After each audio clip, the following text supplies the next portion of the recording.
all the things started hitting me as to what would have happened. How bad would the city have been? Would it have responded? Would it have burned? Would there be rioting?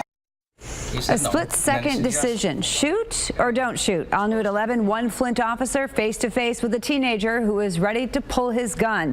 ABC 12's Ann Perrette explains why the chief says the officer's restraint should be an example for future use of force situations. Ann?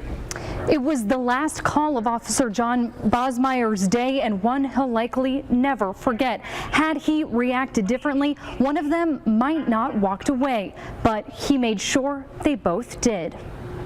He took his right hand and grabbed right on top, just grabbed. I thought for sure it was coming out.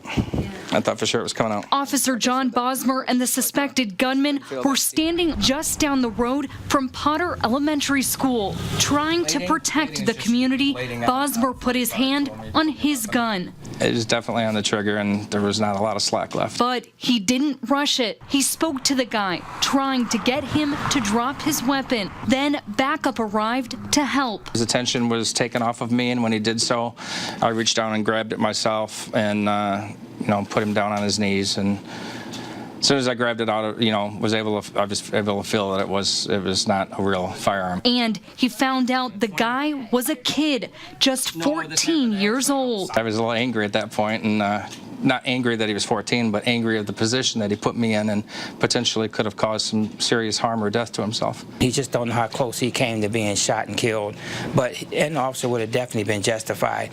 Why didn't you shoot? I didn't feel overly threatened at that time. Okay. He had his hand on it, but he didn't draw it. Chief Johnson says every situation involving a weapon is different, but his officers' ability to understand the threat should be an example to other departments. Because that's really about 90% of the job is good judgment, out on the street. Judgment that saved a life and taught the teenager a strong lesson. I said, what do you think the consequences of your actions, the fallout with your family, my family, me? I said, I have to go to sleep at night, and I don't want that on my conscience. And at the end of the conversation, he was teary-eyed and a little wobbly in the knees, and I think he really grasped, the seriousness of the situation, and he actually thanked me. He says, thank you for not shooting me.